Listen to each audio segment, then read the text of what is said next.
Jadilah guru matematika yang tidak hanya menyentuh kognitif, tapi sentuhlah hati mereka.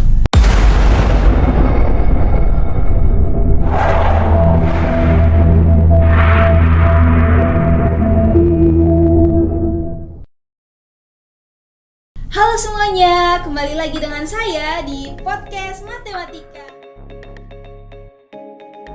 Oke, kalau tadi ya saya bilang kembali lagi dengan saya, enggak juga ya, karena ini pertama kalinya ada podcast Matematika lagi. Untuk itu, kenalin, saya Natasha dari Universitas Pelita Harapan, Fakultas Ilmu Pendidikan, Program Studi Pendidikan Matematika. Nah, kalau dilihat dari profil saya tadi, udah tau lah ya, habis ini saya bakal kemana, kerja kemana. Tentu saja jadi seorang guru. Nah, jadi sebenarnya mungkin teman-teman bertanya-tanya nih, kira-kira podcast hari ini nih mau membahas tentang apa sih? Nah, langsung aja kasih tahu ya. Jadi, podcast hari ini diadakan untuk memperingati Hari Guru Nasional. Nah, khususnya kita akan membahas mengenai how to be fun the mathematics, atau gimana sih kita bisa enjoy sama matematika, gimana cara kita mengajar matematika pada masyarakat, khususnya murid-murid di sekolah nih teman-teman. Oke, jadi teman-teman, tentu saja saya tidak mungkin sendirian di sini. Saya ditemani oleh seorang ahli matematika pastinya dong, yang mungkin teman-teman bertanya-tanya, siapa sih ahli matematika ini? Jadi langsung kita panggil saja Pak Robert Hari Susanto. Hai, salam kenal yang pastinya kalian juga udah banyak yang kenal sih ya. Thank you Natasha sudah mau mengundang saya. Iya Pak, selamat siang ya Pak. Siang. Bagaimana kabarnya Pak? Ya, puji Tuhan sehat dan masih diberikan kepercayaan untuk mengajar matematika. Oke nih Pak, kalau saya boleh tahu nih, saya mau kepoin dikit nih Pak. Kira-kira kesibukan Bapak sepanjang hari-hari ini ataupun sebelum-sebelumnya apa-apa aja sih Pak? Oke, kalau untuk tahun akademik yang ini ya saya dipercayakan ya menjadi ketua program studi untuk pendidikan matematika. Jadi ini merupakan tahun pertama bagi saya untuk melayani di bidang seperti ini. Tapi di bidang yang lain saya juga tetap aktif sebagai dosen pengajar mata kuliah di beberapa konten matematika. Wih, keren banget nih. Saya hari ini ditemani oleh Kaprodi Waduh. Matematika nih teman-teman. Oke nih Pak, kalau dilihat nih Pak, sampai saat ini Bapak sudah menjabat menjadi Kaprodi Pendidikan Matematika. Saya pengen tahu sih Pak, kayak short story-nya Bapak, pengalaman-pengalamannya Bapak selama mungkin sepanjang kehidupannya Bapak gitu dalam dunia pendidikan ataupun khususnya dalam matematika nih Pak. Mungkin bisa nih Pak diceritain dikit itu Pak. Wah, kalau dikit kayaknya pasti banyak nih.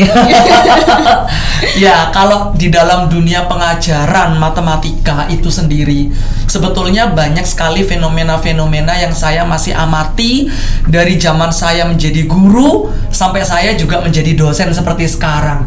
Salah satu yang umum terjadi yaitu mathematic anxiety ya, atau kita kenal sebagai kecemasan matematis.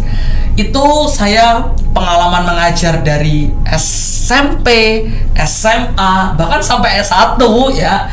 Saya tuh masih mengalami dan menjumpai gitu loh. Beberapa dari mahasiswa atau dari siswa-siswi saya dulu itu mengalami yang namanya kecemasan matematika, begitu sih. Kalau dibedah lagi secara faktor banyak. Bisa faktor dari guru terdahulunya atau mungkin dari pengalaman belajar matematika bersama dengan teman atau dengan keluarga. Jadi banyak sekali yang akhirnya membuat mereka itu mengalami yang namanya kecemasan matematika. Oke, kalau dari pengalaman Bapak sendiri nih, mungkin pendidikannya Bapak gitu dari sebelum-sebelumnya gitu, apakah berkecimpung dalam dunia matematika saja atau enggak gitu Pak? Oke, kalau dalam bidang keahlian saya, memang saya juga selama di sekolah pernah mengajar fisika juga ya, matematika juga pernah, fisika pernah, dan ya pengalaman yang mencemaskan itu ya salah satu yang gampang terlihat adalah kecemasan itu sih. Ketika saya juga menjadi seorang siswa pun bukan dibilang saya orang yang cukup tenang ya, tapi saya juga walaupun tersenyum lebar, tapi saya juga pernah punya pengalaman masa lalu yang berkaitan dengan kecemasan ya. Jadi ketika belajar matematika, saya pernah oleh karena tuntutan orang tua yang begitu keras sehingga harus membuat saya mencapai satu target nilai yang cukup signifikan tingginya, yang membuat saya akhirnya harus mengalami yang namanya kecemasan matematika ketika belajar, ketika mengerjakan ulangan, karena ekspektasi saya adalah saya nggak boleh membuat orang tua saya tidak bangga, begitu kan ya. Jadi kecemasan itu juga pernah saya derita, pernah saya alami. Ketika saya jadi guru pun saya menjumpai ada siswa-siswi bahkan mahasiswa juga yang mengalami kecemasan tersebut. Iya, kalau dilihat dari kecemasan matematika yang udah Bapak bilang dari tadi, sebenarnya saya juga mengalaminya. Ya. Oh iya, masa? Iya Pak, benar. Nggak kelihatan tuh? Wah, ini karena sudah dilalui, jadi kita harus tetap sukacita aja gitu ya Pak ya. Nah, kalau dilihat tadi Bapak membahas mengenai kecemasan matematika terus nih, baik yang Bapak alami ataupun Bapak temui. Nah, saya mau tanya nih Pak, kalau dari Bapak sendiri, apakah Bapak cuman karena tuntutan dari orang tua yang nilai harus bagus lah atau segala macam, atau emang Bapak sendiri tuh punya kerinduan atau punya rasa suka gitu sama matematika gitu ya Pak? Oke, kalau sekarang menyinggungnya rasa suka terhadap matematika ya. Memang waktu kalau ditarik jauh banget dari SD, sebetulnya saya nggak suka sih. Saya adalah seorang anak yang dibentuk oleh khususnya figur mama saya ya, dengan sangat keras.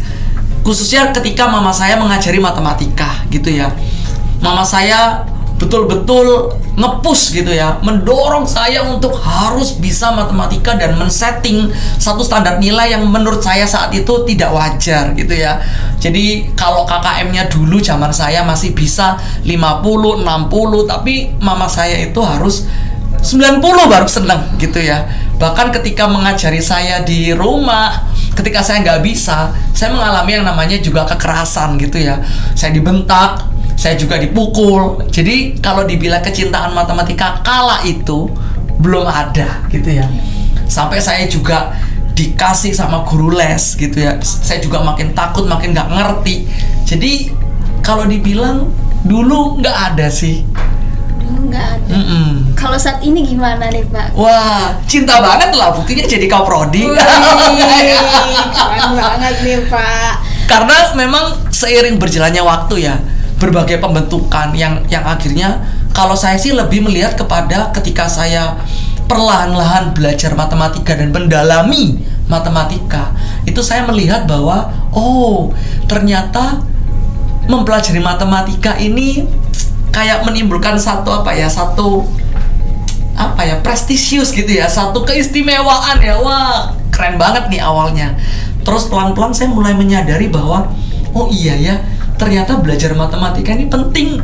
Setelah guru-guru bidang studi lain mulai menggunakan matematika di topik-topik pembelajaran, sehingga saya semakin merasa oh iya ya, saya perlu untuk belajar matematika. Nah, ketika saya menyadari perlu itulah rasa cinta itu mulai muncul. Begitu. Oh, jadi gitu ya Pak. Nah, tapi nih Pak, kalau Bapak bilang tadi mulai timbul rasa cinta akan matematika, tapi kita tahu bahwa yang beredar di masyarakat itu matematika tuh menakutkan banget gitu ya Pak. Dan aduh sulit banget sampai kayak nggak mau mereka belajar matematika gitu ya Pak. Jadi mereka bahkan mikir kalau matematika tuh khusus untuk orang jenius aja gitu Pak. Bahkan pengalaman waktu saya praktik mengajar Pak, saya lumayan shock ya Pak, karena ketika saya masuk kelas, pertanyaan yang saya lontarkan adalah seperti ini: halo anak-anak, kalian suka matematika nggak? Dan sontak itu seluruh kelas langsung bilang, tidak Miss. Saya serasa langsung, aduh saya keluar aja deh, nggak mau ngajar lagi gitu Pak. Nah jadi itu Pak, jadi stigma yang beredar masyarakat tuh mereka nggak suka sama matematika, kayak pengennya itu nggak belajar aja gitu Pak. Kira-kira menurut Bapak nih ya, gimana sih cara kita mengubah pandangan itu? Lalu gimana sih, apalagi sebagai calon guru ya, apalagi calon guru matematika nih Pak, gimana sih cara kita menghadapi tantangan itu pada saat kita mengajar gitu Pak? Oke, ya. Yang pasti memang sampai sekarang fenomena matematika itu momok itu masih eksis begitu ya. Walaupun sekarang para penggiat, para guru, para pendidik itu sudah mulai merencanakan atau mendesain satu pembelajaran matematika yang disertai dengan berbagai macam aktivitas. Tapi rupanya juga yang namanya momok itu masih eksis begitu ya. Nah, memang satu hal dari saya yang menurut pengalaman saya itu penting ya, bahwa ketika mengajar matematika, jangan hanya mengajar matematika yang menyentuh kognitif saja. Tapi bagaimana guru matematika itu ditantang untuk mengajar matematika membekali ini dan membekali ini juga. Bagaimana guru matematika itu bisa menembus hati dari siswa-siswinya ketika mereka memaparkan topik-topik matematika. Salah satu yang sekarang ini juga sedang diusahakan oleh berbagai macam kalangan pendidik ya adalah bagaimana guru itu mulai mendekatkan matematika yang dulu seperti jauh ya. Matematika hanya kumpulan rumus, matematika hanya soal menghitung, matematika nggak punya makna. Tapi mulai didekatkan bahwa kehidupan kita, aspek-aspek kita itu sebetulnya tidak lepas dari yang namanya matematika. Dan bagaimana ketika kita juga bisa menghargai setiap proses yang siswa-siswi sudah capai. Mungkin ada satu contoh ya. Ketika ada siswa A yang mendapat nilai 40, lalu dia sudah belajar dengan keras, dan akhirnya siswa ini baru mencapai 45 gitu ya. Tapi kita tetap harus hargai proses itu. Bagaimana dia berjuang dengan keras untuk mencapai kenaikan 5 poin itu. Itu kita harus dan pantas appreciate. Sehingga perlahan-lahan hati mereka akan terbuka bahwa ya, saya memang standarnya belum tuntas, tapi saya sudah melakukan progres dan guru saya mengakui itu, menghargai itu. Sehingga hati yang awalnya tertutup perlahan akan terbuka. Nah, ketika hati itu terbuka, ketika kita masuk menjelaskan konsep-konsep matematika, siswa itu pasti sudah mulai bisa menerima dan menikmati. Karena belajar matematika secara fun itu sebetulnya tidak kita ikuti standar siswa ya. Menurut kalian guru matematika yang fun seperti apa? Yang banyak games gitu ya. Tapi kita harus tahu nih, apakah games itu memiliki makna atau enggak. Jangan sampai hanya sebagai games untuk ya tanpa tujuan gitu. Nah itu jangan. Karena kita mau menghantarkan mereka untuk mengetahui kaitan matematika dengan kehidupan mereka. Itu cara mendesain supaya matematika berjalan dengan fun. Oke Pak, sangat bermanfaat ya Pak. Jadi kalau mau belajar matematika itu bukan hanya pengetahuan aja, tapi gimana bisa bermakna gitu dalam hati mereka, lalu bisa mereka temukan juga gitu ya Pak dalam kehidupan sehari-hari ya Pak. Wah, terus tadi saya sempat dengar nih Bapak singgung mengenai games-games gitu nih ya Pak. Nah, saya itu pernah menemukan juga nih Pak di sekolah bahwa banyak guru yang mungkin menggunakan aktivitas-aktivitas yang fun gitu, yang kayak misalnya buat game sambil belajar gitu Pak, bahkan menggunakan platform-platform online gitu Pak untuk buat matematika tuh nggak hanya ya udah buat suntuk, buat ngantuk aja gitu. Gitu ya. Jadi buatnya menyenangkan. Tapi Pak, yang saya temukan juga Pak, memang aktivitas-aktivitas yang dilakukan itu bagus gitu ya kan Pak. Tapi yang saya lihat siswa-siswanya itu jadi kayak lebih fokusnya itu ke gamesnya aja, karena mereka ngerasa ih seru banget gitu kita belajar matematika pakai games lah, pakai platform online lah dan segala macam lah. Tapi mereka itu jadinya nggak fokus sama matematika gitu Pak. Fokusnya gamesnya yang disajikan gitu ya Pak. Jadi kayak gimana sih Pak? Kayak di era digital, era teknologi yang berkembang semakin pesat dengan menggunakan platform-platform online gitu Pak, kita tuh tetap bisa menarik perhatian dan minatnya siswa itu terhadap matematika, ataupun mereka itu tetap paham gitu dengan pembelajaran matematika yang diberikan, walaupun kita menggunakan teknologi-teknologi yang ada Pak. Oke, nah ini memang ketika kita memberikan game itu sebetulnya kita harus sadar, harus memperhitungkan dengan masak kemungkinan game itu akan membawa siswa-siswi ke arah mana. Itu yang penting. kadangkala guru hanya berpusat kepada, oh, saya ingin membuat kelas ini tidak terlalu tegang, sehingga dia membuat game yang akhirnya mengaktifkan siswa itu bukan kepada konten yang dimau, tetapi kepada gamenya, sehingga mereka hanya menangkap sisi fun. Nah, itu yang nanti akan jadi bumerang buat kita, gitu ya, tujuannya tidak tersampaikan. Nah, mengajar matematika dengan cara fun itu sebetulnya lebih kepada bagaimana kita sebagai guru matematika itu menantang pemikiran siswa-siswi kita, generasi muda kita. Satu contoh, kalau mungkin bukan game gitu ya, kita bisa merancang soal-soal matematika itu tidak hanya soal rutin, tapi soal non-rutin. Tahu ya, kalau hanya soal-soal yang ada di buku cetak itu biasanya soal rutin gitu ya. Bagaimana kita bisa mendesain sendiri soal itu non-rutin, soal yang nggak biasa, yang nggak pernah muncul di textbook. Kedua, soal-soal di textbook kecenderungan soal tertutup, yang artinya hanya mensyaratkan siswa itu mencari satu solusi yang benar. Contoh paling sederhana lah, gitu ya. Ibu punya 5 kue. Seorang anak memakan 2. Berapa sisa kue yang dimiliki ibu? Nah, itu soal tertutup. Karena jawabannya cuma 1, yaitu ya 5 kurangi 2, yaitu 3. Begitu kan ya? Nah, tapi bagaimana guru itu bisa menciptakan fun matematik dengan cara menghadirkan soal terbuka, di mana soal itu siswa bisa diberikan alternatif berbagai macam jawaban, dan bagaimana siswa itu tertantang menggunakan logika matematikanya untuk berpikir memecahkan masalah itu. Gitu. Jadi contoh, kita berikan tabel, ada buah, ada kandungan vitamin, lalu kita mensyaratkan bahwa ada orang yang mau ikut program diet, kandungan vitamin yang harus dicapai misalnya katakanlah berapa miligram. Nah, dari ekspektasi miligram itu kita punya beberapa buah yang bisa dikonsumsi beserta dengan kandungan vitamin C-nya masing-masing buah.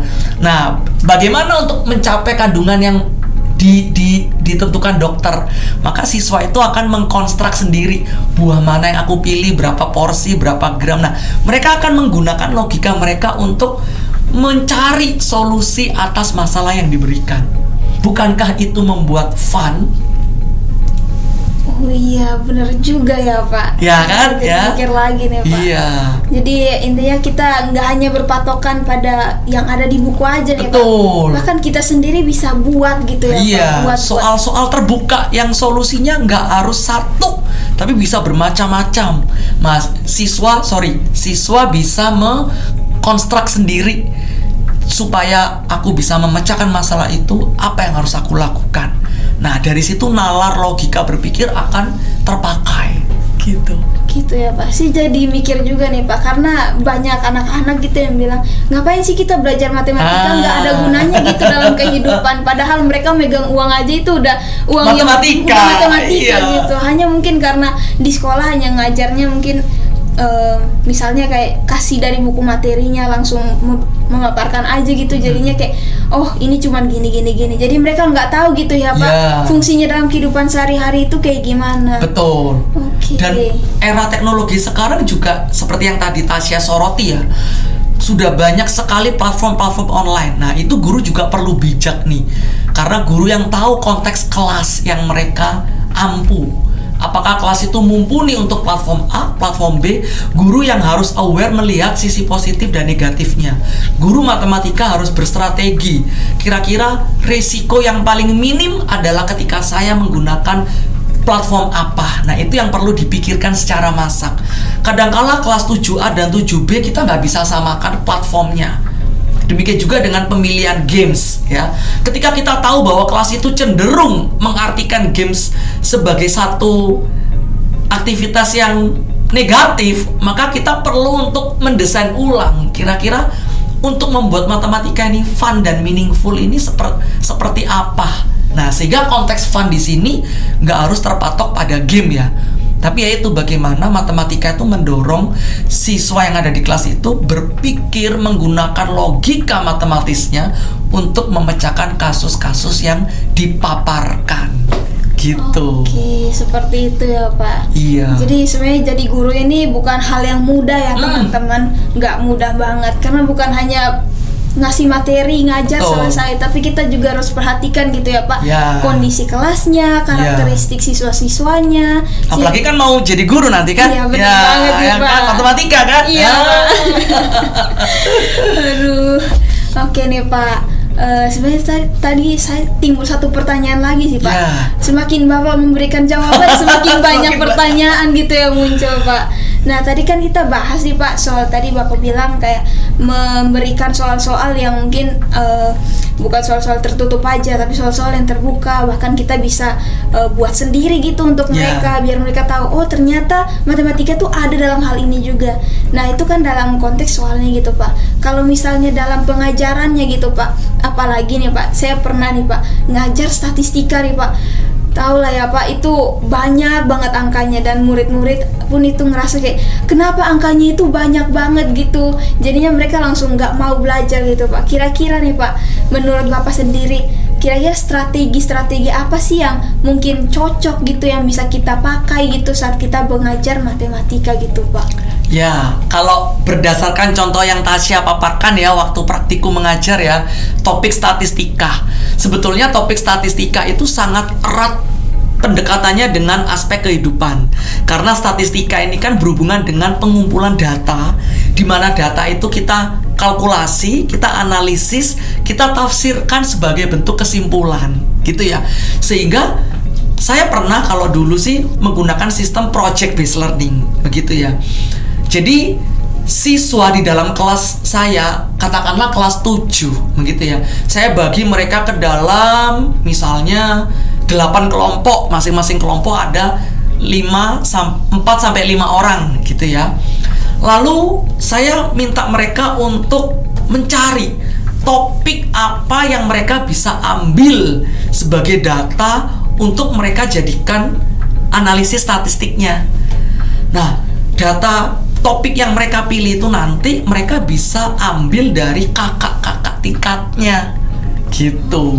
Jadi mereka nanti akan mengkalkulasi, akan menyajikan dalam bentuk grafik, mereka akan menarik kesimpulan, bahkan dari kesimpulan itu mereka bisa berikan rekomendasi. Dan itu menolong saya sih sebagai laporan untuk saya bisa berikan kepada wali kelas sekiranya itu merupakan satu bentuk yang perlu untuk diubah, begitu kan. Contoh misalnya ketika ada satu kelompok yang ingin melihat tentang frekuensi jam tidur dari kakak-kakak kelasnya, begitu ya. Mereka mendata dan mereka mendapatkan satu kesimpulan bahwa ternyata secara statistik di sekolah ini gitu ya, kakak kelasku nih kebanyakan rata-rata jam tidurnya di bawah 5 jam. Kamu berapa nih Tasya? Nah, terus akhirnya laporan-laporan seperti itu bisa untuk saya jadikan bahan diskusi dengan wali kelas itu, supaya wali kelas tersebut juga bisa mengambil satu tindakan, mungkin mencari tahu penyebabnya kenapa, lalu menyosialisasikan banyak hal. Jadi lebih berasa kebermanfaatannya gitu loh. Jadi bisa kita dekatkan salah satunya dengan project, atau kalau mau lebih repot tapi lebih meaningful, kita bisa cari guru bidang studi yang lain. Kita bisa, contoh, kita kolaborasi dengan guru biologi, kita saling sharing. Saya sekarang mengajar statistik, guru biologinya ngajar tentang materi apa, bisa nggak itu dibikin data statistik, sehingga siswa hanya mengerjakan satu project tapi akan dilihat oleh 2 guru tersebut. Nah, itu macam-macam nih bentuknya, begitu. Oke, sangat bermanfaat ya. Itu teman-teman, boleh nih calon-calon guru ataupun guru-guru matematika di luar sana dengerin nih, mungkin aja bisa bermanfaat saat ngajar nantinya, khususnya ngajar matematika. Nah, jadi saya juga di sini dapat juga ya Pak, kalau sebenarnya kita sebagai calon guru ataupun guru nih, kita juga sebenarnya belajar juga ya Pak. Ya, yes, betul. Guru bukan berarti hanya pengajar, guru juga pembelajar. seumur hidup. Long life learner ya. Sorry, maksud saya lifelong learner, ya kan? Oke Pak, saya sangat terberkati nih Pak dengan Amin. Wah, jawaban-jawaban mantap. dari Bapak. Nah, sebenarnya saya masih ada pertanyaan lagi nih Pak untuk Bapak. Mungkin menurut pandangan Bapak nih, bagaimana sih peran literasi dan numerasi dalam membangun pemahaman mendasar yang mungkin dapat memicu minat siswa terhadap matematika? Apakah Bapak melihat keduanya itu sebagai elemen yang saling melengkapi, ataukah ada pendekatan khusus yang mungkin lebih efektif gitu Pak? Oke. Kalau dua hal ini memang sangat penting gitu ya. Tetapi mungkin saya akan menyoroti salah satunya saja karena concern saya ada di numerasi begitu ya. Banyak orang beranggapan bahwa numerasi itu adalah kemampuan hitung dasar. Padahal secara definisi numerasi itu sudah merupakan kemampuan tingkat tinggi nih, di mana peserta didik ya atau siapapun itu bisa menggunakan matematika di dalam pemecahan masalah kehidupan mereka sehari-hari. Bagaimana menghadirkan matematika itu di dalam kehidupan sehari-hari. Itulah numerasi, gitu ya. Jadi bukan sekedar perkalian di luar kepala, tetapi bagaimana ketika rumus-rumus itu dihadirkan, mereka bisa dengan cakap menggunakan, menerapkan, mengaplikasikan rumus-rumus tersebut untuk pemecahan masalah di kehidupan sehari-hari. Nah, tentunya kita tahu bahwa numerasi itu membutuhkan konteks ya. Karena numerasi itu harus kita eratkan dengan kehidupan pribadi dan sehari-hari dari masing-masing orang. Sehingga untuk pendekatan itu salah satu yang pernah saya coba yaitu adalah, dan pernah saya juga sosialisasikan di dalam pelatihan ya untuk guru-guru SD tapi gitu ya, yaitu CPA. Dan menurut saya itu bisa sih digunakan juga untuk konteks-konteks jenjang-jenjang yang lebih tinggi, yaitu konkret, pictorial, abstrak. Bagaimana kita menjembatani antara hal konkret ke hal abstrak dengan menggunakan satu pictorial, picture, image, begitu ya. Dan itu harusnya sangat menolong. Bahkan ketika kita mendesain soal-soal numerasi pun kita harus memikirkan konteks ya. Konteks itu bisa konteks pribadi, konteks pekerjaan, sosial budaya, kita kenal sebagai etnomatematika. Kita melihat ketika kita mengajar di Papua, maka jangan memberikan soal cerita yang atau numerasi berhubungan dengan makanan pizza misalnya. Mungkin mereka tidak familiar dengan yang namanya pizza. Kita nggak boleh, kita harus tahu kira-kira apa nih kultur atau budaya Papua yang bisa kita ambil untuk kita jadikan soal matematika. Nah, ada konteksnya, ada konteks ilmiah, saintifik. Nah, jadi 4 konteks ini itu kita harus pikirkan dalam mendesain soal numerasi.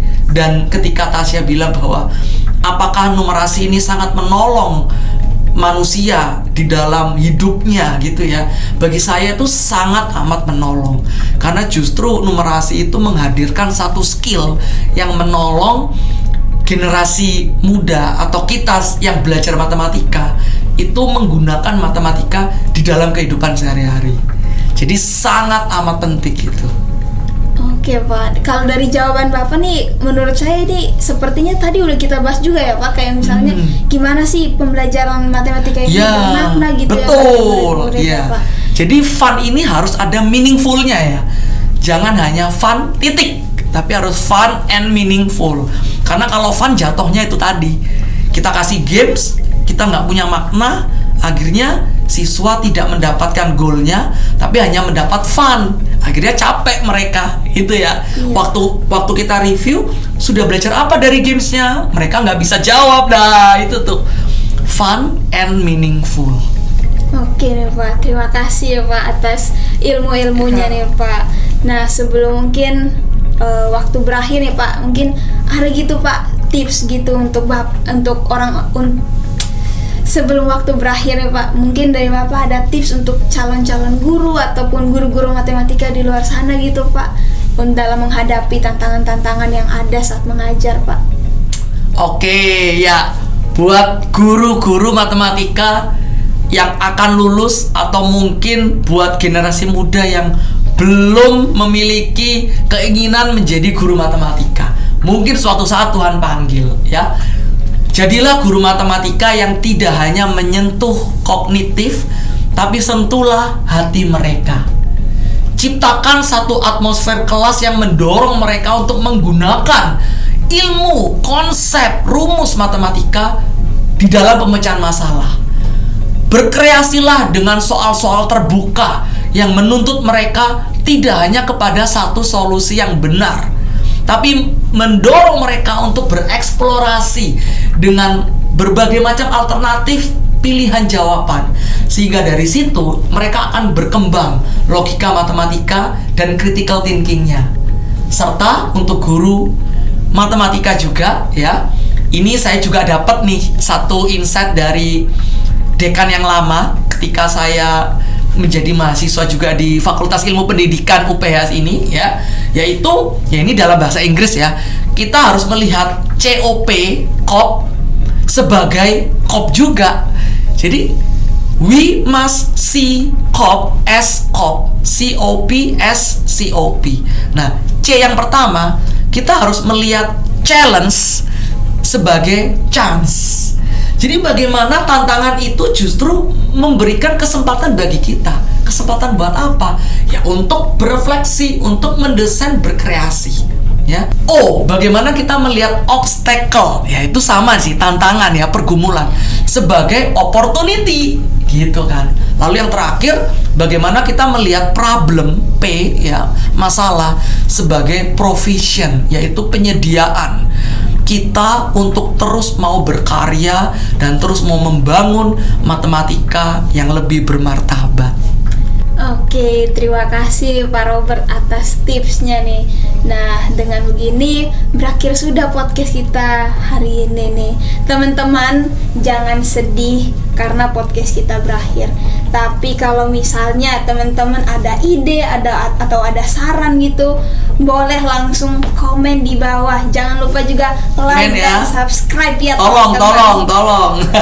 Oke, semoga podcast kali ini bisa bermanfaat bagi teman-teman. Oke, sebelum tutup nih teman-teman, saya punya pantun buat teman-teman. Oke, jangan lupa balas cakep ya. Oke, jadi 1 tambah 1 sama dengan 2. Cakep. 2 tambah 2 sama dengan 4. Cakep. Belajar matematika nggak akan merana kalau kamu belajar dengan semangat. Waduh, keren. Bye-bye semuanya. Bye.